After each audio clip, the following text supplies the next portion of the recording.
আয়েশা সিদ্দিকা তিনি বলতেছেন, আমাকে নবীজি নিয়ে গেলেন, গাধার পিঠে চড়ে দুইজনে গেলাম। রসুল এবং আমি, স্বামী আর স্ত্রী দুইজনে একসাথে গাধার পিঠে চড়ে আমরা হাজনে গেলাম। বলে হাজন কি? যদি কোনো দিন কাবাতে যান, জাবেল আবু কুবাইস পাহাড় ডান পাশে পাবেন। একটু সামনের দিকে আগাইলে ওই আবু জেহেলের ঘর আছে, যে ঘর এখন বাথরুম বানায় রাখছে, এর পিছন দিক দিয়ে আগাইলে একটা মসজিদ আপনি পাবেন। মসজিদের নাম মসজিদে জিন। যেই মসজিদে জিনেরা নামাজ পড়ে, ওই মসজিদ থেকে আগাইলে একটু দূরে গেলে আপনি হাজুন পাবেন। যেই বর্তমান গুরুস্থানের নাম হচ্ছে জান্নাতুল মুআল্লা। মুআল্লাউল গারকাদ, মুআল্লা এবং গারকাদ অর্থাৎ গরুস্থান, মুআল্লা গরুস্থান। এই গরুস্থানে আম্মাজান খাদিজাকে দাফন করা হয়েছে। আয়েশা বললেন, প্রিয় নবীজির সাথে গাধার পিঠে চড়ে আমি আসলাম। আল্লাহর নবীজি আমাকে গাধার রশি ধরিয়ে দিয়ে বললেন, আয়েশা তুমি গরুস্থানের বাহিরে গাধার রশিটা ধরে দাঁড়াও, আমি জিয়ারত করে আসতেছি। প্রিয় নবী ভিতরে ঢুকলেন, আমি গাধার রশি ধরে দাঁড়িয়ে আসি। নবীজি গরুস্থানের ভিতরে ঢুকার পরে তিনি দাঁড়িয়ে গেলেন। হঠাৎ করে দেখি নবীজি কাঁদতে লাগলেন। কেঁদে কেঁদে নবীজির শরীর কাঁপতে লাগলো। হুজুরের শরীর কাঁপতেছে আর নবী কাঁদতেছিলেন। আয়েশা বলেন, নবীজির কান্না দেখে আমি আয়েশা স্থির থাকতে পারলাম না। আমি ওই সময় কেঁদে ফেললাম। কাঁদতে কাঁদতে আমার এমন অবস্থা হলো, দীর্ঘ সময় নবীজি কাঁদতেছিলেন। কাঁদতে কাঁদতে আমার এমন অবস্থা হলো, আমার হাত থেকে গাধার রশি পর্যন্ত ছুটে পড়ে যাওয়ার উপক্রম হলো। আমি নিজেকে স্থির রাখতে পারতেছিলাম না। রসুলের কান্না দেখে, এত করুণভাবে নবী কাঁদতেছিলেন, কান্না দেখে আমি আয়েশা পাগল করা হয়ে গেলাম। জীবনে কোনোদিন রসুলকে এইভাবে কাঁদতে দেখি নাই। আজকে রসুল আমার এইভাবে কেন কান্না করে? কিছু সময় পরে দেখি নবীজি মুস্কি মুস্কি হেসে হেসে বের হয়। ডাক দিয়ে বললাম, হুজুর এত সময় আপনি কাঁদতেছিলেন, এখন আপনি হাসতেছেন, কারণ কি? নবীজি ডাক দিয়ে বলেন, আয়েশা রে, আমি গরুস্থানে যাইয়া দাঁড়াইয়া কাঁদতে লাগলাম। আল্লাহ, আমার আব্বা আম্মা তো আমার দিন কবুল করে নাই। কিয়ামতের ময়দানে কোটি কোটি গুনাহগার উম্মত নিয়ে আমি নবী জান্নাতে চলে যাব। আমার আব্বা আম্মার কি উপায় হবে? আয়েশা রে, বাবা মার কথা মনে করে গোরস্থানে দাঁড়ায় দাঁড়ায় কাঁদতেছিলাম। আমি কাঁদতেছি, আমার কান্না দেখে আমার রবের দয়া লেগে গেল। আমার আল্লাহ আমার আব্বা আম্মাকে আমার সামনে জিন্দা বানাইলেন। আমি আমার আব্বা আম্মারে কালেমার দাওয়াত দিলাম। আমার আব্বা আম্মা আমার কালেমা কবুল করলেন রে আয়েশা। এখন আমি হাসি খুশি, কিয়ামতের ময়দানে আমার আব্বা আম্মারে নিয়া আমি নবী জান্নাতে চলে যাব। একটা জবানও বন্ধ থাকবে না। চিৎকার মেরে জোরে বলেন আল্লাহু আকবার। শ্রেষ্ঠ নবী দিলাম ওরে তরিয়ে নিতে, রোজা হাসরে পথ না ভুলি, তাই তো দিলে পাক কুরআনের বাণী।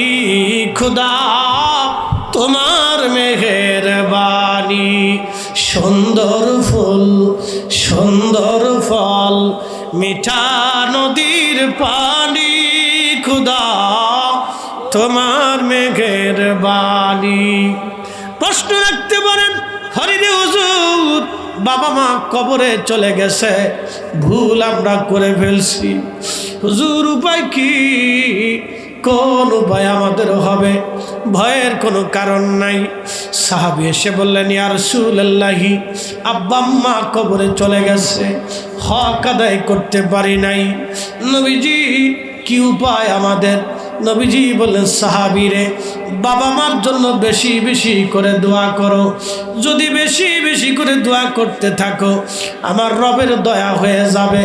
কিয়ামতের ময়দানে বাবা মার জন্য দোয়া করার কারণে, কবর জিয়ারতের কারণে, কোরআন খানি খতম দেওয়ার কারণে, নফল নামাজের কারণে, অধিক পরিমাণে দোয়ার কারণে কিয়ামতের ময়দানে আল্লাহ দয়া পরবশ হয়ে তোমাকে বাবা মার খেদমত গুজারি সন্তান হিসেবে আল্লাহ কবুল করে নেবে।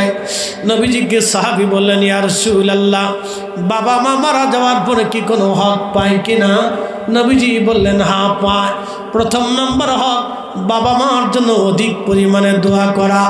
2 নম্বর হক বাবা মার আপনজন আত্মীয় স্বজন যারা আছে তাদের সাথে সুসম্পর্ক বজায় রাখা।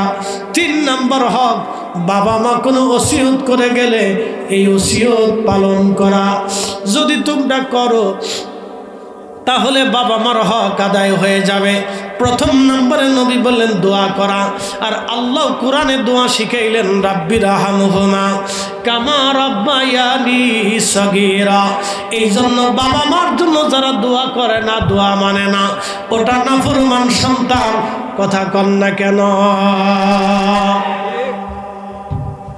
এবার দোয়া করবেন কিনা সেটা আপনার ইচ্ছা, না আপনার বুজুর্গের নির্দেশ মোতাবেক দোয়া ছেড়ে দেবেন ওটাও আপনার ইচ্ছা। দেখি কিয়ামতের ময়দানে আপনি বুজুর্গরে নিয়ে বেহেশত যাইতে পারেন কিনা, ও দেখা যাবে কিয়ামতের ময়দানে। কোরআন একদিকে থাকবে আর আপনার বুজুর্গ আর একদিকে থাকবে, দেখি তার 14 পুরুষ পারে কিনা। আল্লাহ এই কোরআনে ওয়াজ করছেন, ইয়াউমা ইয়াকুনুন নাসু কাল ফারাশিল মাবসুস। সেই কিয়ামতের ময়দানে মানুষগুলো বিক্ষিপ্ত পতঙ্গের মতো ছুটাছুটি করবে, কেউ কারো দিকে তাকাবে না। নবী বললেন, আমার উম্মতেরা 3 জায়গা আমার উম্মত মার পরিচয় দিবে না, মা সন্তানের পরিচয় দিবে না, বাবা ছেলে, ছেলে বাবার পরিচয় দিবে না, কেউ কারো দিকে তাকানোর সময় পাবে না। প্রথম নাম্বার, ডাম মিজানের পাল্লাতে যখন নেকি এবং গুনাহগুলি ওজন শুরু হয়ে যাবে, ওই সময় কোটি কোটি উম্মতেরা কাতার করে দাঁড়িয়ে থাকবে। আল্লাহ পাক এক এক করে ডেকে ডেকে ওজন কায়েম করবে। গুনার পাল্লা ভারী হয় না নেকির পাল্লা ভারী হয়। এই সময় সন্তান মাকে ভুলে যাবে, মা সন্তান ভুলে যাবে, বিবি স্বামী ভুলে যাবে, স্বামী স্ত্রী ভুলে যাবে, কেউ কারো কথা মনে রাখবে না। কঠিন এই সময় সব পাগল পারা হয়ে যাবে। নবীজি বললেন, উম্মত রে, আমি রসুল এই দিন তোমারে ভুলব না, তোমারে সবাই ভুলে যাবে, আমি নবী তোমারে ভুলব না। এই জন্য দুনিয়াতে সবাই যদি আপনারে ভুলে যায়, আপনি যেন রসুলকে ভুলে না যান। এই কথা কয় না কেন? ঠিক কিনা? আপনি রসুলকে ভুলবেন না। হুজুর তাহলে কি করবো? রসুলের সুন্নতে নবীর দুরুদের ভিতরে চলে আসে, কারো ফতোয়া শোনার দরকার নেই। ও বুজুর্গ কিয়ামতের ময়দানে খুঁজে তালাশ করে পাবেন না, ও ছাতা আপনি হারিকেন ধরে খুঁজে পাবেন না, ও আপনার সাহেব খুঁজে পাবেন না, কোথায় চলে যাবে, হারাই চলে যাবে, কোথাও খুঁজে পাবেন না আপনি। যারে পাবেন তিনি রাহমাতুল্লিল আলামিন। কি কথা কর না কেন? রাহমাতুল্লিল ওনাকেই খুশি করে যান। সামনে আসতেছি, হাসান বসরির কাছে পরে যাইতেছি, তাহলে বুঝবেন যে রসুল কি জিনিস। একসাথে বলবেন আল্লাহু আকবার। না, একটা জবান বন্ধ থাকবে না, জোরে বলেন, আরো জোরে বলেন। চলবেনি? চলবেনি? 2টা পর্যন্ত চলবেনি? তাহলে আরো জোরে বলেন মারহাবা। শ্রেষ্ঠ নবী দিলাম ওরে তরিয়ে নিতে রোজ হাসরে, পথ না ভুলি তাই তো দিলে পাক কুরআনের বাণী, খুদা তোমার মেহেরবানি। হ্যাঁ, খুবই মনোযোগ দিবেন। বাবা মার জন্য দোয়া। তাহলে আপনি কবরের পাশে, মার কবরের পাশে দাঁড়ায় যান। নবীজি মার জন্য কিভাবে কেঁদেছে দেখেন। হাজুনে বাবা মার জন্য নবীজি কাঁদলেন। রসুল তো রসুল, বাবা মার জন্য না কাঁদলেও তো পারতেন, কিন্তু না, বাবা মার কথা মনে করে নবী কাঁদলেন, খুব পরিমাণে কাঁদলেন, অনেক কাঁদলেন। কান্না দেখে আল্লাহর বড় মায়া লাগলো, আমার মেহবুব কাঁদে, আমি তো কান্নার জন্য তার দুনিয়াতে পাঠাই নাই। আমি তো এই কোরআনে থেকে বলেছি ওয়ালা সাউফা ইউতিকা রব্বুকা ফাতারদা। হুজুর আমি আপনাকে খুশি করব, আমি আপনাকে খুশি করব। আমি তো আল্লাহ ওয়াদা করেছি তারে খুশি করব। কেন গো কাঁদে? আল্লাহ পাক আল্লাহর রসুলের আব্বা আম্মাকে সামনে জিন্দা করাই দিলেন। নবীজি বাবা মাকে কালেমার দাওয়াত দিলেন। আব্বা আম্মাও খুশি মনে সন্তানের কালেমা মেনে নিলেন। সন্তানের কালেমা মেনে নিলেন। কালেমা যখন মেনে নিলেন ঠিক তখনই আল্লাহ নবীজি কালেমা গ্রহণ করার পরে আবার আব্বা আম্মাকে আল্লাহ নিয়ে চলে গেলেন। খুশি মনে মুস্কি মুস্কি হেসে হেসে নবী চলে আসলেন।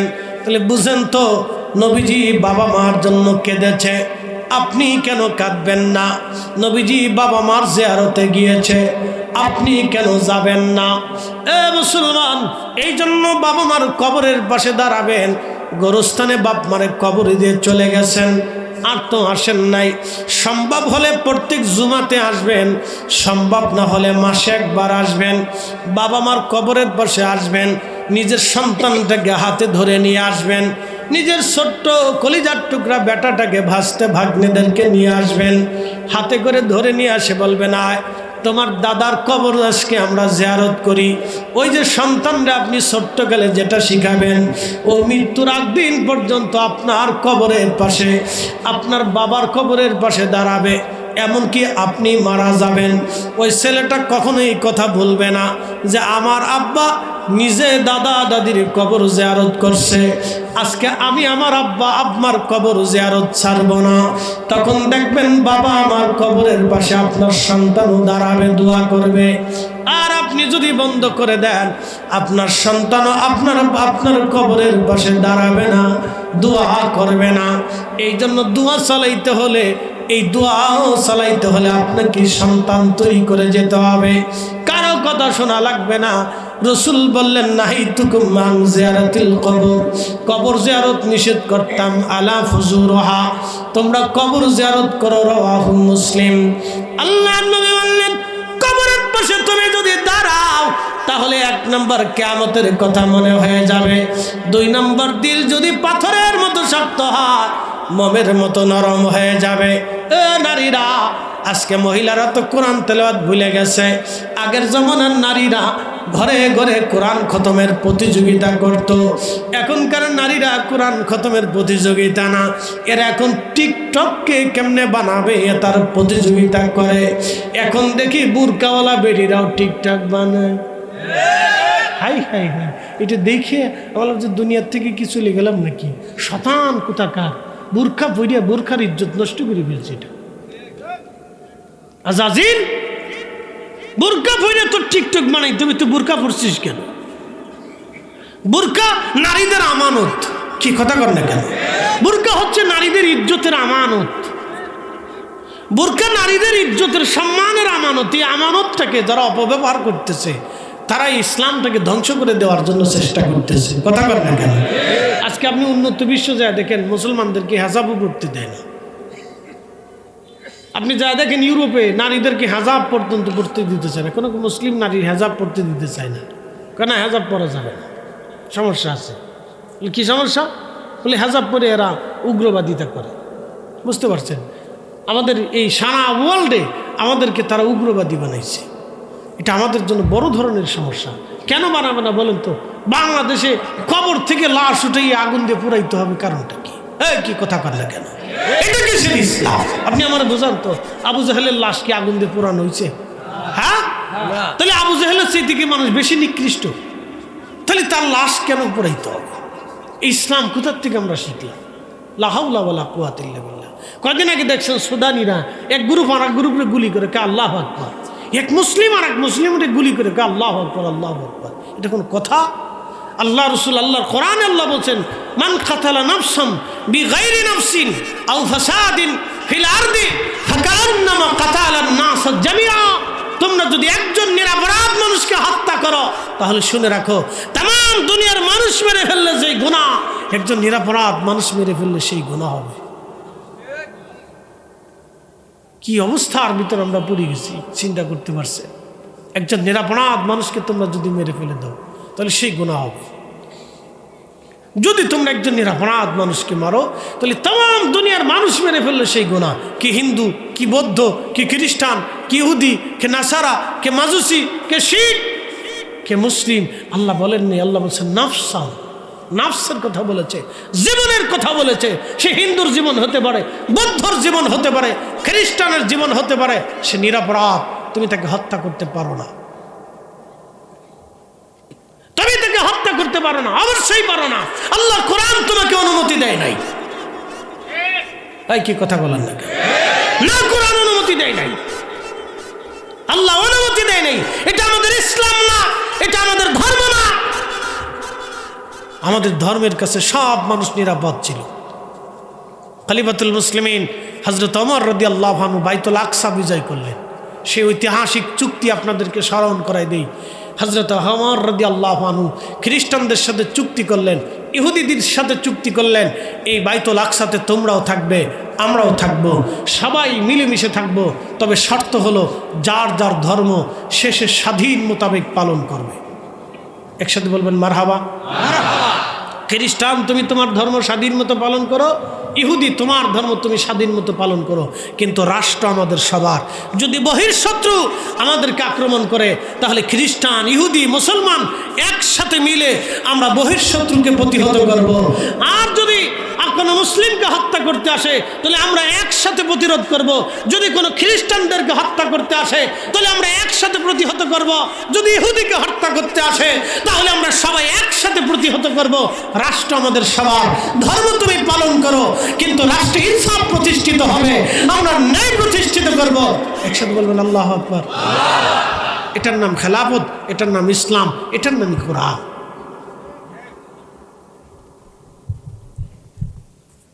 বুঝে নিতে হবে, এটা ইসলাম শিখতে হবে। খোলাফায়ে রাশিদ থেকে আমাদেরকে দিন শিখতে হবে। এই জন্য আল্লাহ রাসূল বললেন আলাইকুম বিসুন্নতি, তোমরা আমার সুন্নত মানবে, ওয়া সুন্নাতিল খুলাফায়ে রাশিদিন আল মাহদিন, আর আমার খোলাফায়ে রাশিদিনের চরিত্র তোমরা নেবে, ইয়াজিদের চরিত্র নেবা না।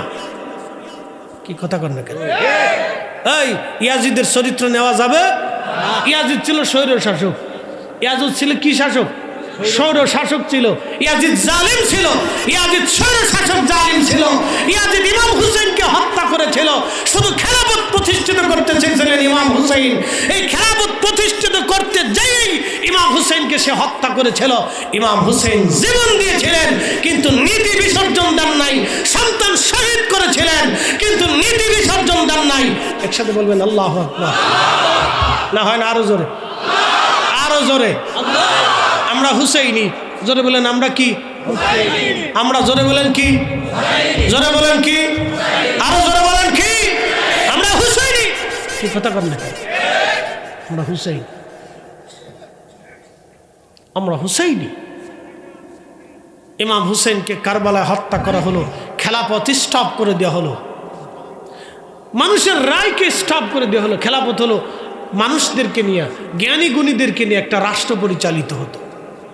খেলাফতের সিস্টেম ছিল এই খেলাফতের ভিতরে মুসলিমদের ভিতরে যারা বড় বড় জ্ঞানী ছিল, গুণী ছিল, তাদের সবাইকে নিয়ে সবার সম্মতিতে একজন খলিফা নিয়োগ হবে এবং তারা বৈশা ওই খেলাফতের গুরুত্বপূর্ণ পদের মানুষদেরকে আসীন করবে। এটা হচ্ছিল মানুষের পক্ষ থেকে রায় দেওয়া যে আমরা ওনাকে খলিফা হিসেবে মানি। মারহাবা বলবেন না? এটাকে হত্যা করে বললো ইয়াজিদ। হত্যা করে কি আনলো? রাজতন্ত্র। হ্যাঁ, 1 মিনিট শেষ। রাজতন্ত্র, এই রাজতন্ত্র কায়েম করলো ইয়াজিদ। এরপর থেকে পৃথিবীতে রাজতন্ত্র একের পর এক আসতে থাকলো। এই ইয়াজিদি প্রথা এখনো পৃথিবীতে আছে। আল্লাহ ইয়াজিদি প্রথা থেকে আমাদেরকে ইমাম হুসাইনি প্রথায় আসার তৌফিক দান করুন। জোরে বলেন আমিন। হাসান বসরি রাহমাতুল্লাহ আলাইহির কাছে চলে যাচ্ছি। ওই মহিলাকে হাসান বসরি বলে দিলেন, মা সূরা তাকাসুর পড়বা। আল্লাহাকুমুত তাকাসুর হাত্তা যুরতুমুল মাকাবির কাল্লা সাওফা তা'লামুনা সুম্মা কাল্লা সাউফা তা'লামুন।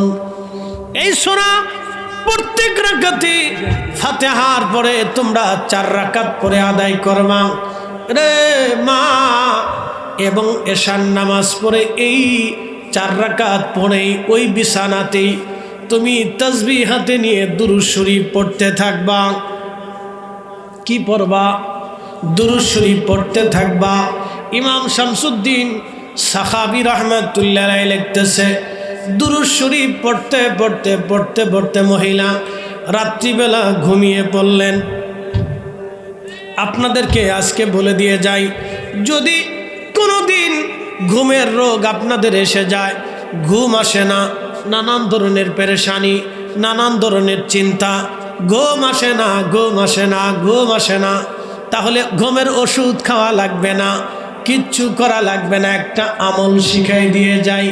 এশার নামাজ পড়ে আপনি তাসবিহ হাতে নিয়ে দুরূদ শরীফ পড়তে থাকবেন, দেখবেন এমন ঘুম আপনার আসবে যেই ঘুমের তৃপ্তি পৃথিবীর কোনো ঘুমে আপনি পাবেন না। আমার নবীর দুরূদের তৃপ্তি, ঘুমের তৃপ্তি এত মজা আপনি লক্ষ্য করবেন, এই মজা আপনি বেহেশতের মজা পেয়ে যাবেন। একসাথে জোরে বলবেন আল্লাহু আকবার। নবীর দুরূদ পড়ো দিলে দিলে তোমরা, নবীর দরদ পড়ো দিলে দিলে হৃদয় খুলে, নবীর দরদ পড়ো দিলে দিলে গর্বে রাসূল দেওয়ানা টের পাইলেন না, মায়া মেনা খবর দিল জিবরাইল আমিনের রাইখো মনে, নবীর দরদ পড়ো দিলে দিলে তোমরা, নবীর দরদ পড়ো দিলে দিলে হৃদয় খুব ভুলে, নবীর দরদ পড়ো দিলে দিলে। আল্লাহুম্মা সাল্লি আলা, জবান খুলে আহা মাশাআল্লাহ, মুহাম্মাদ ওয়া আলা আলি সাইয়্যিদিনা।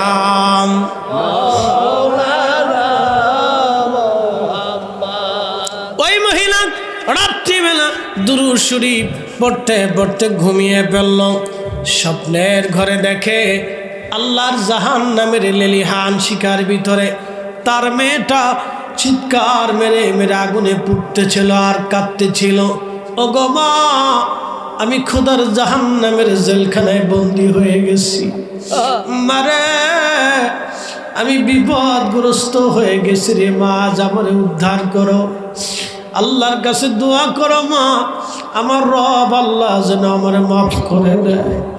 আল্লাহ আল্লাহ বলে ডাকি, মাওলা শোনো না, নজরি কই রাশিয়া আমরা কি গুনা, গুনার বোঝা মাথায় লইয়া আল্লাহ ডাকতেছি, মাফ করে দাও মাবুদ মাওলা এলাহি। আল্লাহর বান্দা রাত্রিবেলা আর ঘুমাইতে পারলেন না, ঘুম ভেঙে গেল। তাহাজ্জুদের নামাজ তিনি পড়লেন। খুব মনোযোগ দিয়ে কথা শুনে যাবেন।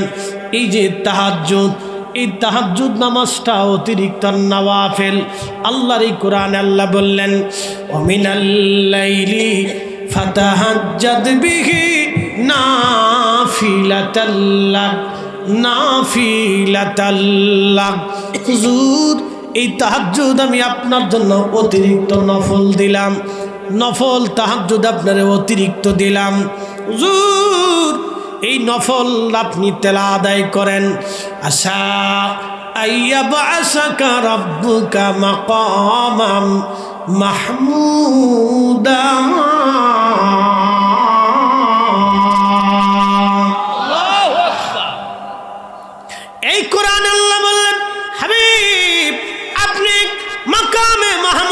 আপনারে বানাবো, আপনি তাহাজ্জুদ নামাজ পড়েন, এটা আপনার জন্য অতিরিক্ত। নবীজি জোহর পড়লেন, মাকামে মাহমুদের কথা আল্লাহ বললেন না। আসর দিলেন, এশা দিলেন, মাগরিব দিলেন, ফজর দিলেন, হজ দিলেন, জাকাত দিলেন।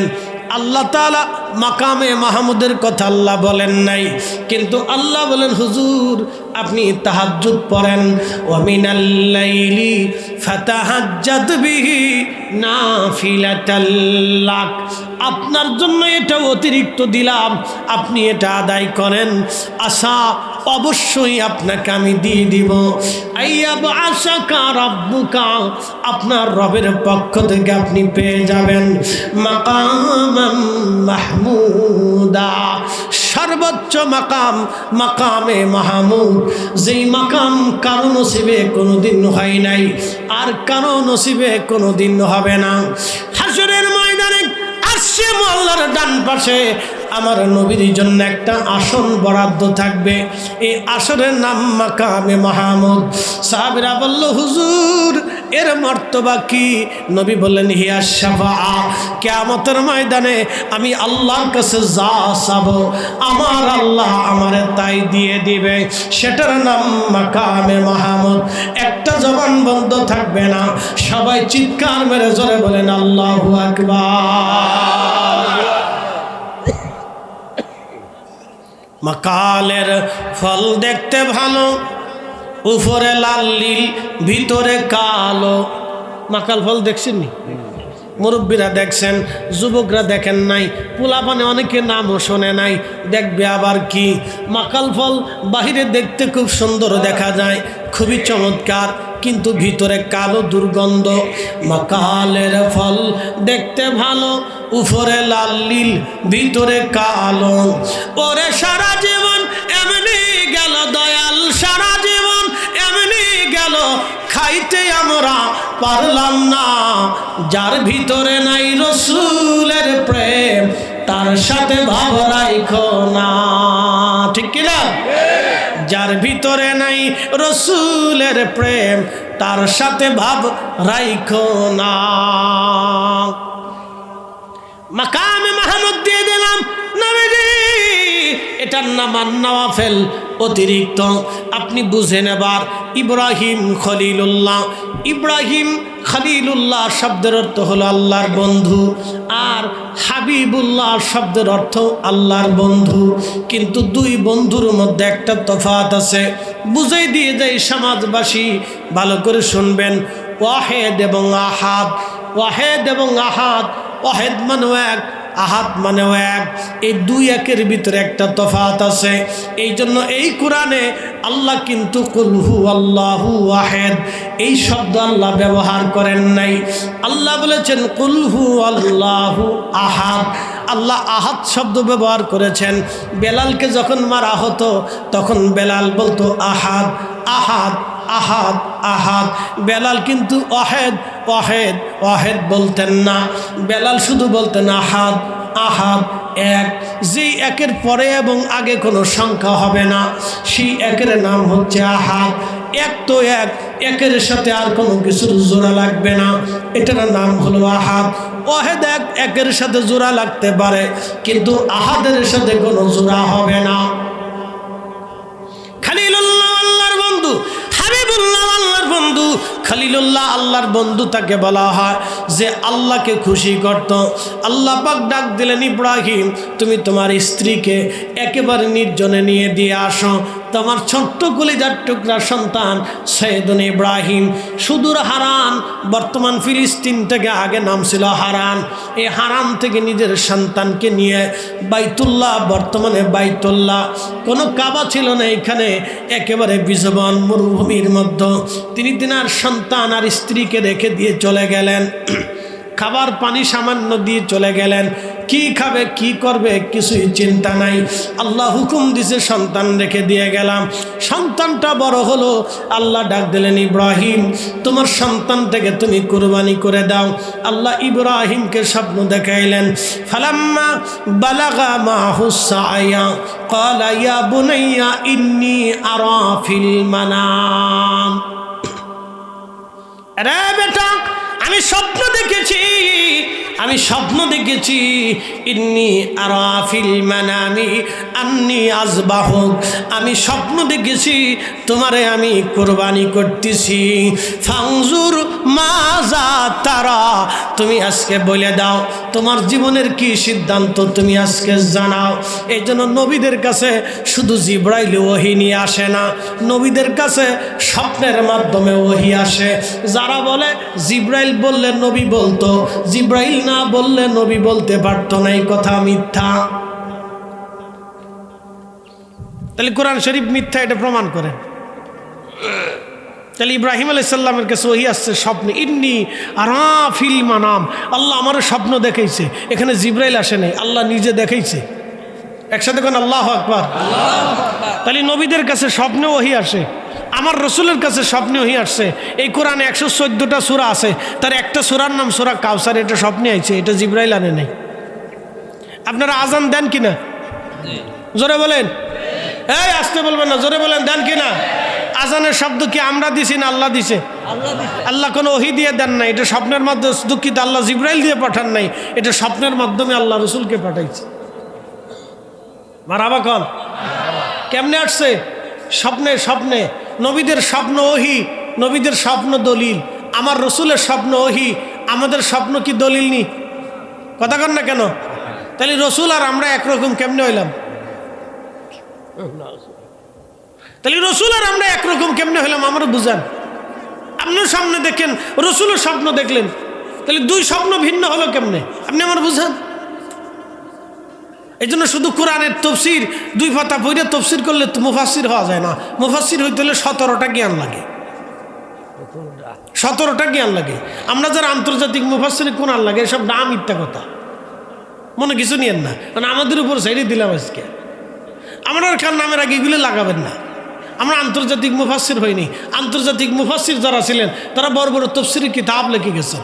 ইমাম ইবনু কাসির, ইমাম সৈয়ুতি, হজরতে ইমাম আল্লামা ইমাম মাজহারি রহমতুল্লাহ আলাইহি, তারপরে বিশ্ববিখ্যাত ইমাম আবু সৌদ, ইমাম তফতাজানি, ইমাম কুরতুবি, ইমাম তবারি, এরকম বিশ্ববিখ্যাত বড় বড় ইমামরা, বড় বড় ইমাম ফখরুদ্দিন রাজি, বিশ্ববিখ্যাত বড় বড় তফসির কিতাব লিখে গেছেন।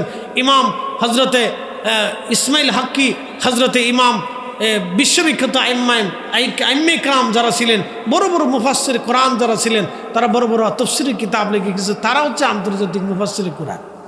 বুঝতে পারছেন? তারা আন্তর্জাতিক মুফাসসির কোরআন। আমরা হয়েছে সাধারণ মাত্র ব্যক্তি, ওইটা পড়ে তারপর আমরা আপনাদেরকে জানাই, ওটা পড়ে আমরা তারপরে জানাই। এই জন্য তফসিরের কিতাব না পড়লে মুফাসসির হওয়া যায় না। মুফাসসির আপনার সাধারণত আমরা সাধারণ নামের আগে মুফাসসির কোরআন লিখি, তফসির পড়তে হয়, তফসির জানতে হয়, বুঝতে হয়, তারপরে আনুষঙ্গিক আরও আনুষঙ্গিক বিষয়ের উপরে গবেষণা থাকতে হয়। প্রিয় উপস্থিতি, ভাই ভালো করে শুনে যাবেন। নবীজির কাছে ওহী আসলো স্বপ্নে, আজান আসলো। আজানে আল্লাহর সাথে নবীর নাম আছে না নাই? আসতে বলেন না, জোরে বলেন আসেনি? এবার আপনাদেরকে বুঝাই। ঢাকা শহরে যখন মাগরিবের আজান হয়, আপনাদের পাবনা থেকে তখন আজান হয় না 1 মিনিট দেরি হয়? দেরি হয় কিনা? 1 মিনিট 3 মিনিট দেরি হয়। আচ্ছা বাদ দিলাম 3 মিনিট, ঠাকুরগাঁ গেলে আরও 2 মিনিট, 5 মিনিট। কথা ঠিক আছে কিনা? যত পশ্চিমে যাবে তত মাগরিব আসবে, তত যাবে তত আজান হবে, যত সূর্য যাবে তত আজান বাড়বে, তত আজান বাড়বে। প্রত্যেক মিনিটে মিনিটে পৃথিবীতে আজান হয়। 24 ঘন্টার 1 মিনিটও আজান ছাড়া পৃথিবী থাকে না। এর অর্থ হলো 24 ঘন্টায় মুয়াজ্জিনরা আল্লাহর জিকির আদায় করে, আল্লাহর নামের সাথে আশহাদু আন্না মুহাম্মাদুর রাসূলুল্লাহ, আল্লাহর নামে আল্লাহর সাথে আমার রাসূলের নাম 24 ঘন্টা পর্যন্ত আল্লাহ চালু রেখে দিয়েছে। চিৎকার মেরে বলেন আল্লাহু আকবার।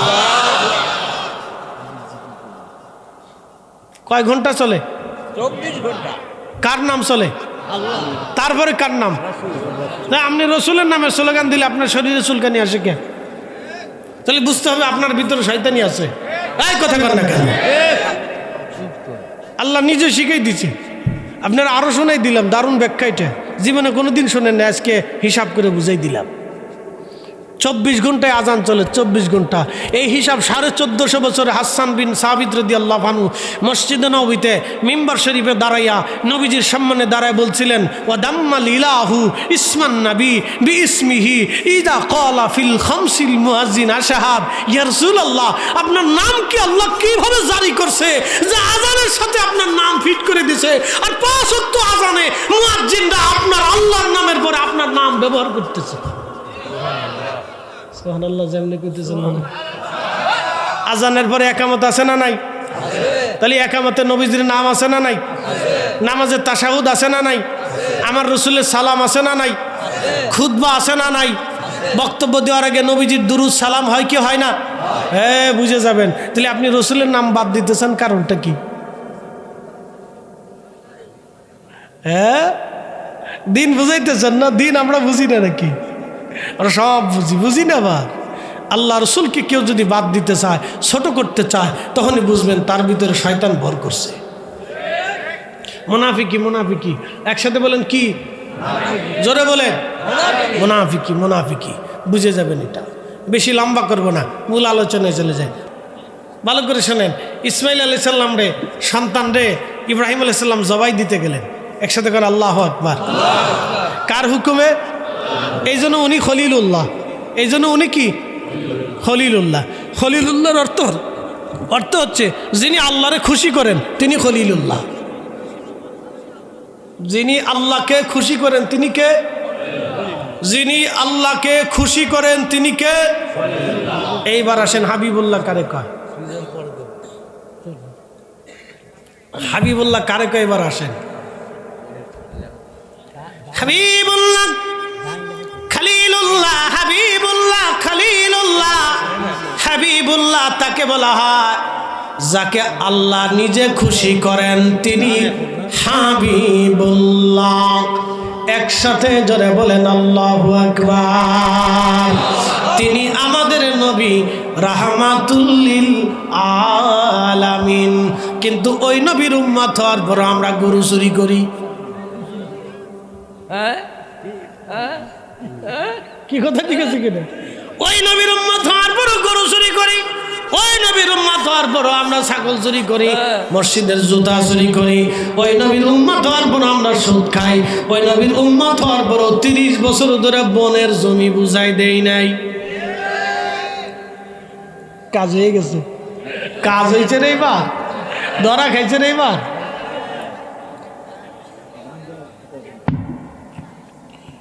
কিছু করার নাই।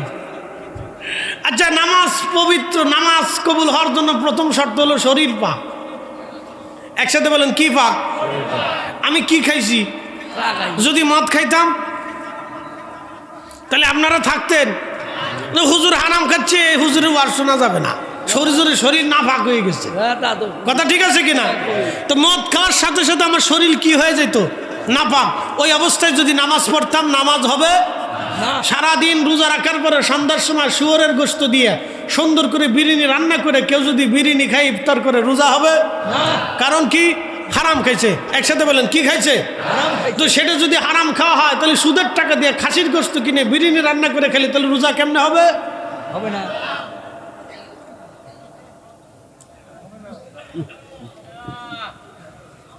ওয়াজ শিখছেন নি আপনারা? একবারে দারুণ ওয়াজ শিখিয়ে দিয়ে গেছি। সারা রাতের ওয়াজ যদি না নিতে পারেন তাহলে এটি বার পর্যন্ত নিয়ে যায়। জাগা মতো ওয়াজ মেরে দিচ্ছে আজকে। আসল ওয়াজটা শিখিয়ে দিয়ে গেলাম। তাহলে ইবাদত কবুলাতের প্রথম শর্ত হলো হালাল খাওয়া। কথা কথা ঠিক আছে কিনা? এই জন্য পৃথিবীর যত অলিরা ছিলেন না খেয়ে থাকতেন, কিন্তু হারাম খাইতেন না। না খেয়ে থাকতেন, গাছের পাতা খাইতেন। 20 দিন 30 দিন পর্যন্ত পানি খেয়ে বেঁচে থাকতেন, গাছের পাতা খাইতেন। তারপরও তারা খাবার খাইতেন না, অন্যের খাবার খাইতেন না। কেন জানেন? ওটা খেলে তাদের কাল্ব নষ্ট হয়ে যেত। এমনি খাজা বাবা আজমিরের কাছে 90 লক্ষ মুসলমান হয়েছে। এটা কি একবারে সামনে সামনে নাকি? এমনি হয়েছে না, ওই মেডিসিন ছিল। মেডিসিন কি কথা কর না কেন? কি ছিল? Medicine, medicine, medicine. ও আত্মা কাল্ব জিন্দা ছিল, পাওয়ারফুল কাল্ব ছিল। ও কাল্বের সামনে বসে গেলে এই কাল্বে এমন এক ধাক্কা মারতো, এক ধাক্কায় কাজ হয়ে গেছে। কুফরি ছেড়ে দিয়ে সিজদার মধ্যে পড়ে গেছে, না এই দরজা ছাড়া আর রাস্তা নাই। বুঝতে পারছেন? পাওয়ারও ছিল। শুনে যান এবার, আল্লাহ রসুল, আল্লাহর হাবিবুল্লাহ, আল্লাহ উনাকে খুশি করতেন। একসাথে জোরে বলেন আল্লাহু আকবার। আল্লাহ কাকে খুশি করতেন? নবীকে। জোরে বলেন কাকে খুশি, কাকে করবেন? নবীকে। এই কোরআনে আল্লাহ বলেন ওয়ালা সাউফা ইউতিকা রাব্বুকা ফাতারদা, আমি আপনাকে অচিরেই খুশি করব, বেশি খুশি করব, অনেক খুশি করব। সাহাবায়ে কেরাম বলেন হুজুর কি করবে, আল্লাহ কি বলতে চাইলেন, কি বুঝাইতে চাইলেন, আমরা তো বুঝলাম না। আল্লাহ রাসূল ডাক দিয়ে বলেন সাহাবীরা, কিয়ামতের মাঠে আমি আল্লাহর কাছে যা চাবো আল্লাহ আমারে তাই দিয়ে দিবে। একসাথে বলবেন আল্লাহু আকবার। না আরো জোরে জোরে জোরে জোরে জোরে, আরো জোরে জোরে জোরে জোরে। এই জন্য এই নবীর ইজ্জত দেখে, এই নবীর সম্মান দেখে সাইয়েদনা ইব্রাহিম আলাইহিস সালাম কাবার সামনে দাঁড়ায় দোয়া করেছিলেন, আল্লাহ আপনি আমার নসলে আখিরি নবী পাঠাবেন, আল্লাহ আপনি আমার বংশে আখিরি নবী পাঠাবেন। আমরা অনেক সময় দোয়া করি না, আল্লাহ তুমি আমার একটা নেক সন্তান দাও, লুচিয়ে বদমাশ সুট্টা বাদাম্যে আদাম্যে হিরুঞ্চি গানচুটি বাবা কর এগুলি দিও না, আল্লাহ আল্লাহ তুমি আমার একটা নেক সন্তান দাও। চোরেও দোয়া করে আল্লাহ আমার মতো যেন আমার ছেলেটা চোর না হয়। কি কথা কন না কেন? সবাই কিন্তু নেক সন্তান চায়, কারণ সন্তান কর্তৃক বাবার সম্মান বাড়ে। ইব্রাহিম আলাইহিস সালাম দোয়া করে আল্লাহ আমার নসলে আপনি আখিরি নবী পাঠায়েন। এই জন্য আল্লাহ রসুল ওয়াজের ভিতরে বলে ফেললেন দা ইব্রাহিমু খলিলুল্লাহ, আমি ইব্রাহিমের দোয়া শোনো, আমি ইব্রাহিমের দোয়া। এজন্যই তোমরা দুরুদের ভিতরে আমার নামের পরে আমার পিতা ইব্রাহিমের নাম উচ্চারণ করবা, ও আলা আলে ইব্রাহিম, ও আলা আলে ইব্রাহিম। এই যে নাম দিয়েছেন দুরুদ ইব্রাহিম, এই দুরুদটা আমার নবী শিখাই দিয়ে বললেন, ওই যে কৃতজ্ঞতা স্বরূপ নবীজির নাম জন্য দোয়া করতেন ইব্রাহিম, এজন্য নবীজি ইব্রাহিমের জন্য দোয়া রেখে গেলেন যে আমার আব্বার জন্য তোমরা দোয়া করবা। কিয়ামত পর্যন্ত আমার উম্মত যেন ইব্রাহিমকে স্মরণ করে। সাহাবায়ে কেরাম বলেন নাহনু সাল্লাইনা ফি সলাতিনা ইয়া রাসূলুল্লাহ, নামাজের ভিতরে আমরা কোন দুরুদ পড়ব? নবীজি তখন এই দুরুদ শিক্ষা দিয়ে গেলেন। আপনি এখন বাইরে আইনে এই দুরুদ নিয়ে লাফালাফি ঠাপাঠাপি করিয়া গুতাগুতি করিয়া আপনি বুঝাই দিলে এই দুরুদই পড়তে হবে, আর দুরুদ পড়া যাবে না। এটা আবার কোন মাসলায় পাইছেন? সাহাবীরা বলল নাহনু সাল্লাইনা ফি সলাতিনা, আমার আপনি নবীজি নামাজের ভিতর আমরা কোন দুরুদ পড়ব আপনি শিখাই দেন। সাহাবীরা তো নামাজ আর নামাজের বাহিরের কথা বলেন নাই, নামাজের কথা বলছেন যে নামাজের ভিতরে কোন দুরুদ পড়ব। তখন আল্লাহ রাসূল দুরুদ ইব্রাহিম শিক্ষা দিলেন। আপনারা নাম দিয়েছেন ইব্রাহিম, দুরুদ ইব্রাহিম তো রাসূল নাম দিয়ে যান নাই, এটা পরবর্তীতে মুখে মুখে প্রচার হয়েছে দুরুদ ইব্রাহিম। দুরুদ হলো নবী শিখাইলেন, নাম দিয়ে দিলেন আপনি ইব্রাহিম আলাইহিস সালামের। কি আশ্চর্য কথা! আবার এটা নিয়ে আপনারা ঝগড়া বাঁধাই দিলেন যে এটাই পড়তে হবে, আর পড়া যাবে না। কে অন্য দুরুদ পড়তে আপনার কি শরীরে কামড়ায় নাকি? এই কি কথা কর না কেন? আপনি যে কোনো দুরুদ শরীফ পড়তে পারেন। একসাথে বলবেন আল্লাহু আকবার। আচ্ছা বলেন মুহাম্মাদুর রাসূলুল্লাহ, পরে পড়েন, জোরে পড়েন, জোরে পড়েন সাল্লাল্লাহু। কে এই সময় দুরুদ ইব্রাহিম পড়েন? সাল্লাল্লাহু আলাইহি সাল্লাম এই সময় পড়লেন কে? দুরুদ ইব্রাহিম এই সময় পড়েন, পড়েন এই সময়। আপনি সাল্লাল্লাহু আলাইহি সাল্লাম পড়লেন, এটা কোন হাদিসে পেয়েছেন? তো এইটা দুরুদ ইব্রাহিম পড়েন এই সময়। এই সময় ডাল মে কুছ কালা হে না। আর আমরা মিলাদ পড়ার সময় দুরুদ পড়লে তখন শরীরে চুলকায়, আপনার কারণটা কি? তখন দুরুদ ইব্রাহিমের ফতোয়া দিয়ে, এটা বেদাত ফতোয়া দিয়ে একবারে জিহাদ ঘোষণা করে দিলেন। এটা কোথায় পেয়েছেন আপনি? আজ পর্যন্ত সুদ বন্ধ করতে পারেন নাই, ঘুষ বন্ধ করতে পারেন নাই, বেহাপনা বন্ধ করতে পারেন নাই, আপনি এসে দুরুদ বন্ধ করার জন্য। কারণটা কি? উম্মতের কাছে যেটা সহজ হবে, যেই দুরুদ আপনি সেটা পড়েন সাল্লাল্লাহু আলাইহি সাল্লাম। এটা সংক্ষিপ্ত দুরুদ, আপনি পড়েন, অসুবিধা নাই। আল্লাহুম্মা সাল্লি আলা, হে আল্লাহ সাল্লি আলা, আমার পক্ষ থেকে দুরুদ পাঠান, আলা সাল্লি আলা সাইয়্যিদিনা, যিনি আমাদের সাইয়্যিদ, আমাদের শিরতাজ, মৌলানা, যিনি দুনিয়া আখেরাতের অভিভাবক, মুহাম্মদ, আপনি তার উপরে আমার পক্ষ থেকে দুরুদ পাঠান। আমরা এই দুরুদ পাঠাচ্ছি আর আপনার শরীরে চুলকাচ্ছে, কারণটা কি? এগুলি হচ্ছে ফিতনা বাঁধানোর বুদ্ধি। কি কথা বল না কেন? ফিতনা চলবে কথা কন না কেন? ফিতনা চলবে, ফিতনা চলবে। আপনি দুরূদ শরীফ পড়েন, যদি দুরূদ ইব্রাহিম আপনার ভালো লাগে তো পড়েন, নিষেধ নাই। যদি সাল্লাল্লাহু আলাইহি সাল্লাম পড়তে মন চাইতে পড়েন, নবীজির নাম শোনার পরে আপনি সাল্লাল্লাহু আলাইহি সাল্লাম পড়েন। যদি এখানে বলেন যে আমি সাল্লাল্লাহু আলাইহি সাল্লাম পড়বো না, দুরূদ ইব্রাহিম পড়বো, তা পড়েন, অসুবিধা নেই তো, আপনার তো কেউ নিষেধ করেনি। কিন্তু আপনি আইসা যদি বলেন যে সাল্লাল্লাহু আলাইহি সাল্লাম পড়া যাবে না, এখানে দুরূদ ইব্রাহিম লাগাইতে হবে, তখনই তো ঝগড়াটা লাগবে। কি কথা ঠিক আছে কি না? তখনই কি লাগবে? ঝগড়াটা লাগবে। আপনার এই পেশাবেশির দরকারটা কি? উম্মাতে যে দুরূদ শরীফটা সহজ মনে হচ্ছে এটা পড়তে থাক। এমনি মুসলমানরা দুরূদ জিকির আজকাল করে না, এমনি করে না। কি কথা ঠিক আছে না? এমনি করে না, এটা বাদ দিয়ে দিচ্ছে। এমনি আগে ঘরে ঘরে বাড়ি বাড়ি মিলাদ হতো, এখন মুসলমান মিলাদও করে না, দোয়া জিকিরও ভুলে গেছে। কি কথা ঠিক আছে কেন? দোয়া জিকিরও ভুলে গেছে। আপনারা যদি মিলাদ দোয়া জিকির বন্ধ করিয়া যদি বেহায়াপনা বন্ধ করতে পারতেন, তাহলে আমরা করতাম না। একটা বন্ধ করে আর একটা আপনি চালু করতে পারছেন, তা তো পারেন নাই। তা আপনি কোনোটাই হলো না, শেষ পর্যন্ত আপনি দোয়া জিকিরও বন্ধ করে দিয়েছেন। তো লাভ হয়েছে কার? শয়তানের লাভ হয়েছে। আর ওই যে গোরস্থানে যারা ঘুমাই রয়েছে এদের লজ হয়েছে। গোরস্থানে যারা গোরস্থান পিছনে না, এই যে আমি কোন দিকে ঢুকাই দিলাম, এই যে গোরস্থান, এই যে যারা ঘুমাই রয়েছে এদের লস। বলে ভাইয়া তোর সন্তান দুনিয়াতে রেখে আসছি, তুই দোয়া করলিও না, দোয়া মারলিও না, দোয়ায় বসলিও না, আমরার কথা ভুলে গেছিস, আমাদের হক আদায় করলি না। আয় কিয়ামতের ময়দানে আল্লাহর আদালতে তোর বিরুদ্ধে মামলা হবে, আস। হ্যাঁ, বাবা মা কিয়ামতের ময়দানে আল্লাহর কাছে মামলা করবে, রাব্বি আমার বিচার, আমার ফায়সালা চাই। আমি সন্তানের জন্য আমার শরীরের রক্ত নষ্ট করেছিলাম, আল্লাহ আমার রক্ত নষ্ট হয়েছিল, আমার জীবন উপেক্ষা করে আমি সন্তানকে প্রসব করেছিলাম, আল্লাহ আমার জীবনের সুখ আর আনন্দগুলি সন্তানের জন্য একবারে মিসমার করে দিয়েছে, আল্লাহ এই সন্তান আমার হক আদায় করে নাই, ফায়সালা চাই। বাস শেষ। এবার বেহেশত কোন আপনার পুরুষে নিয়ে যাবে, এবার যান খুঁজেন গে, দেখি আপনার কেডাই বেহেশত লইতে পারে, যান। তাহলে আপনি ঠিক হবেন, নাহলে কোরআন মিথ্যা হবে। আর যদি কোরআন শরীফ সত্য হয় তাহলে আপনারটা মিথ্যা হবে। এবার আসেন, জাগা মতো চলে আসেন। ওই দিন ফতোয়ায় কাজ হবেন না। ওই যারা ফতোয়া দিচ্ছে ও ফতোয়ারা আল্লাহ খুঁজে পাইতেন না কিয়ামতের মাধ্যমে, ও হারিকেন ধরে খুঁজেও পাবেন না। হ্যাঁ, আমি নিজের চিন্তায় পেরেশান হচ্ছি, দূর হয়, সরে যা, সরে যাচ্ছে। কি কথা ঠিক আছে কিনা? হ্যাঁ দেখো সর, আমি নিজের চিন্তায় পেরেশান হয়েছি, তুই হানা ফতোয়া লিয়া, তুই মানছিলি কি ওই দিন? কি কথা ঠিক আছে কিনা? হ্যাঁ দেখ কিয়ামতের মাধ্যমে তুই আমার কথা মানছিলি কে? তুই কোরআন শরীফ বুঝিস নি, যা। শেষ। এই জন্য বাবা মার হক আদায় করতে হলে দোয়া করতে হবে। গোরস্থানে আসবেন, প্রত্যেক জুমাতে আসবেন, জুমার নামাজ পড়ে গোরস্থান জিয়ারত করবেন। মাঝে মধ্যে তলবে এলেমদেরকে বাড়িতে দাওয়াত করে নিয়ে কোরআন শরীফ খতম দিয়ে হবে, পড়বেন ইনশাল্লাহ। যে সময় পড়েন, জুমায় পড়েন, ফজরে পড়েন, পড়বেন। আল্লাহ বাবা তৌফিক দান করুক। শেষ ওয়াজ ওইখানে রাখছিলাম। হাসান বসরি রহমাতুল্লাহ আলাইহি বললেন, মা তুমি আমল করো। আমল করে আসার পরে মা দেখলেন জাহান্নামে। সকালবেলা মহিলা কাঁদতে কাঁদতে এসে বলল, হুজুর আমার মেয়েটারে জাহান্নামে পাইছি। হাসান বসরি বললেন, মা রে বেশি বেশি করে সদকা করো, দোয়া করতে থাকো, এখন আল্লাহর ফয়সালা ছাড়া আমাদের আর কিছু করার নাই।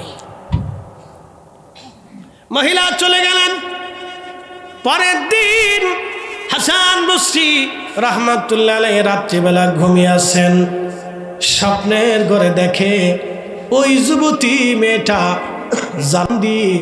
জান্নাতি দামি দামি পোশাক পরে ঘুরে বেড়াচ্ছে। হাসান বসরি বললেন, মা তুমি কে? বলে, হুজুর আপনি আমার চিনেন নাই, আমি সেই মেয়েটা যে মেয়ের ব্যাপারে আমার মা আপনার কাছে গিয়েছিল গতকাল।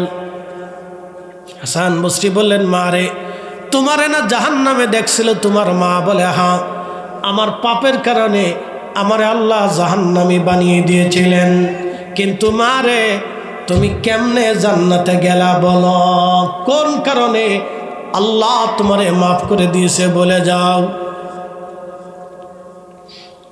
হাসান বসরি এই প্রশ্ন করার পরে মেয়েটা ডাক দেব, হুজুর আমারে মা যেই গোরস্থানের মধ্যে কবরে দিয়েছিল ওই গোরস্থানে 70,000 গোরবাসী আছে, 70,000 মুর্দা ওই গোরস্থানের ভিতরে আছে। হুজুর, আমার মা যখন আপনার কাছে গিয়েছিলেন, আমার দেখলেন জাহান্নামে। পরের দিন একজন আল্লাহর ওলি এই গোরস্থানের পাশ দিয়ে যাওয়ার সময় গোরস্থানের পাশে দাঁড়াইয়া দুরূদ শরীফ পড়ে ওই আল্লাহর ওলি এই গোরবাসীদের জন্য দোয়া করে গিয়েছিলেন। হুজুর, নবীর দুরুদের উসিলায় আল্লাহ ৭০,০০০ গোরস্থানবাসীর দোয়া গুনাহগুলি মাফ করে দিয়ে ওই আল্লাহর ওলির দোয়ার কারণে, প্রিয় নবীর দুরুদের খাতিরে আল্লাহ আমাদের সবাইরে মাফ করে দিয়ে জান্নাতি বানাই দিছে। একটা জবান বন্ধ থাকবে না, সবাই চিৎকার মেরে জোরে বলেন সুবহানাল্লাহ। দুরুদ একসাথে বলেন, কি জোরে বলেন, জোরে বলেন। আপনি দুরুদ বন্ধ করে দেওয়ার জন্য আদা জল খেয়ে লাগছেন, আজ পর্যন্ত সুদ বন্ধ করতে পারেন নাই, আজ পর্যন্ত ঘুষ বন্ধ করতে পারেন নাই। আপনি এসেছেন নবীর দুরুদ বন্ধ করার জন্য। আপনার আল্লাহ এটা টেন্ডার দিছে নাকি? এই গোরস্থানের পাশে দাঁড়িয়ে আল্লাহর একজন ওলি প্রিয় নবীর দুরূদ শরীফ পড়ে দোয়া করলো। নবীর দুরুদের উসিলায় ৭০,০০০ আল্লাহ মাফ করে দিল। হুজুর, ওই কাতারেও আমিও ছিলাম, আল্লাহ আমারও ক্ষমা করে দিছে। ইমাম শামসুদ্দিন সাখাবি কিতাবের মধ্যে লেখলেন, নবীর উম্মতেরা, এটাই হচ্ছে দুরুদের ফজিলত।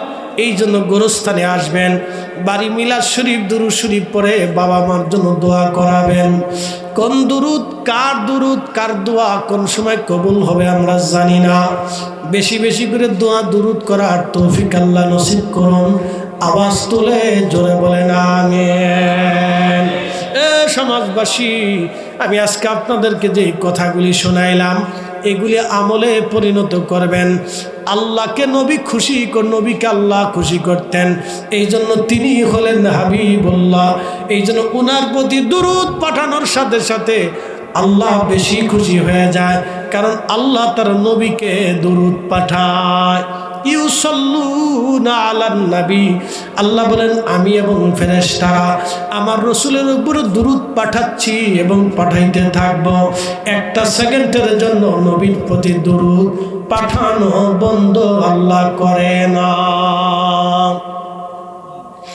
এই জন্য ওই নবীকে কেউ যদি খুশি করে, আল্লাহকে খুশি করা হয়ে যায়। কবরে নামানোর সময় বলা হয় বিসমিল্লাহি ওয়া আলা মিল্লাতি রাসূলিল্লাহ, বিসমিল্লাহি, আল্লাহর নামে নবীর দলের উপরে তোমার কবরে নামানো হলো। এখন আপনি দুনিয়াতে নবীর দলই করেন নাই, এই জন্য নবীর গোলামি আল্লাহর গোলামি। আল্লাহ কোরআনে বললেন মাইয়ুতির রাসূলা ফাকাদ আতা আল্লাহ, নবীর ইত্তেবা হলে আল্লাহর ইত্তেবা হয়ে যায়। একসাথে বলবেন মারহাবা। নবী মানলে আল্লাহ মানা হয়, নবী মানলে আল্লাহ মানা হয়। নবীর দল হলে আল্লাহর দল হয়, নবীর গোলামি হলে আল্লাহর গোলামি হয়।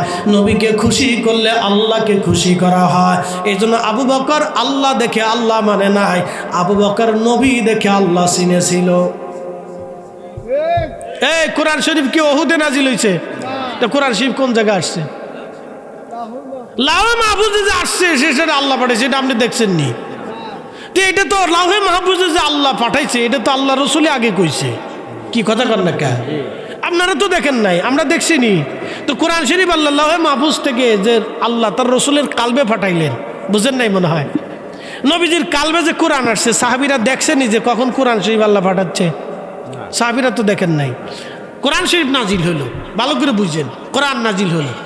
আলিফ লাম মিম যালিকাল কিতাবু লা রাইবা ফীহি হুদাল লিল মুত্তাকিন। এই শব্দটা কে আগে বলছে? আল্লাহ রসুল? কি কথা কর না কে? না আবু বকর আগে বলছে? শব্দটা তো রসুল বলছে। নবীর কালবে তো আল্লাহ কোরআন পাঠাইছে। তো শব্দটা যখন রসুল বললেন তখন সাহাবীরা কি বললেন? সাদাক্তি ইয়া রাসূলুল্লাহ, আপনি সত্যই বলছেন। একসাথে কোন আল্লাহু আকবার, জোরে কর আল্লাহ। তাহলে কোরআন বুঝছে সাহাবীরা নবী দিয়া, কথা বুঝেন নাই? এই কোরআন বুঝছে সাহাবীরা কাকে দিয়া? জোরে বলেন কাকে দিয়া? বুঝাই দিয়ে তাই সূত্র কাকে দিয়া? তো রসুল বাদ দিয়ে আপনি কোরআন কি বুঝাইতে চান আমার? বলেন, নই নবীর ইজ্জতের হানি করিয়া আপনি আমার কি কোরআন বুঝাবেন? বলেন, আপনি কোন কোরআন বুঝাইতে চান আমারে? ওই নবীর ইজ্জতে হানি করে আপনি কোন কোরআন আমারে বুঝাইতে চান? বলেন, যেই কোরআন আল্লাহ তার রসুলের কালবে নাজিল করলেন 22,000 বার জিব্রাইলের আগমনে, 114টা সূরা দিয়া 6,666টা আয়াত নবীজির কালবে আল্লাহ নাজিল করলেন। অথচ এই কোরআন যদি আল্লাহ পাহাড়ে রাখতেন, লাওয়ানসালনা হাদাল কোরআন আলা জাবাল লারাইতাহু খাশিয়াম মুতাসাদ্দিয়াম মিন খাশিয়াতিল্লাহ। পৃথিবীর সবচেয়ে বড় পাহাড়ের নাম মাউন্ট এভারেস্ট, উচ্চতা 29,000 ফিট। এই পাহাড়েও কোরআন রাখলে এই পাহাড়ও গোলে মিসমার হয়ে যেত। সেই কোরআন আল্লাহ তার নবীর কালবের ভিতরে রাখলেন। আর কালবে আসার পরে নবী বললেন, ইন্না আতইনা কাল কাউসার। সাহাবীরা বললেন, সাদাকতি ইয়া রাসূলুল্লাহ, আলহামদুলিল্লাহি রাব্বিল আলামিন আর রহমানির রহিম মালিক ইয়াউমিদ্দিন। সাহাবীরা বললেন, সাদাকতি ইয়া রাসূলুল্লাহ, আপনি ঠিকই বলছেন। তাহলে সাহাবীরা কি আল্লাহ দেখে আল্লাহ চিনছে না নবী দেখে আল্লাহ চিনছে?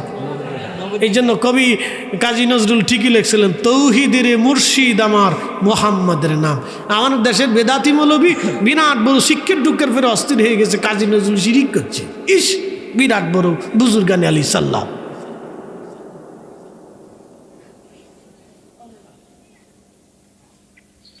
আবু বকর সিদ্দিক আল্লাহ আগে দেখেনি, আবু বকর সিদ্দিক আগে রসুল দেখছে। আম্মাজান খাদিজা আল্লাহ আগে দেখেনি, আগে রসুল দেখেছে। এই কথা কর না কেন? আবু যর গিফারি আল্লাহ দেখেনি, আগে রসুল দেখেছে।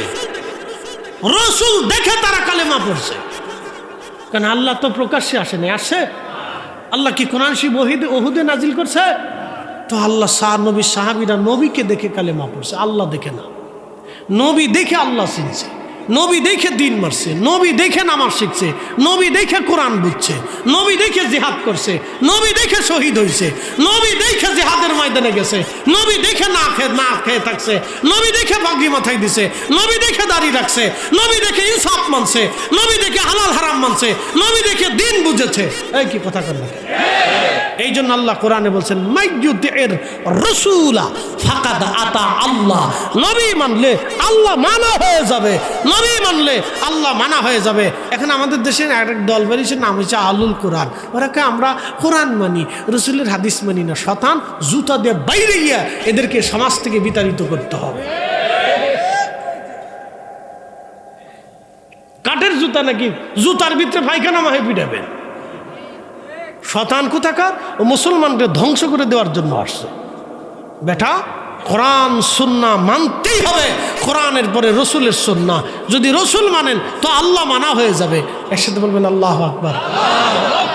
এই জন্য নবী ব্যতীত কেউ যদি আল্লাহ বুঝাইতে চায় তাহলে বুঝবেন এটির ভিতরে ঘাপলা আছে। কি কথা ঠিক আছে কিনা? কি আছে?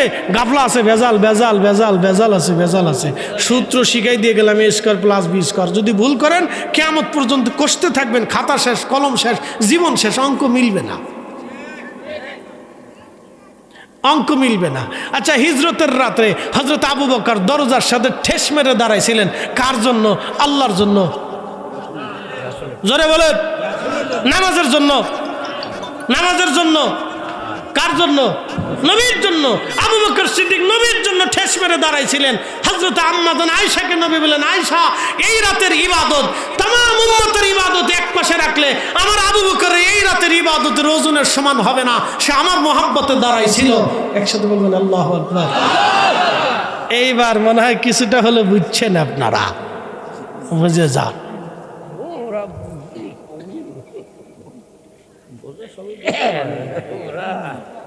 আল্লাহ আমাদেরকে সঠিক সমঝ দান করুন। বাবা, আমার অনেক কথা, গুরুত্বপূর্ণ কথা আপনাদেরকে আজকে শোনাইছি।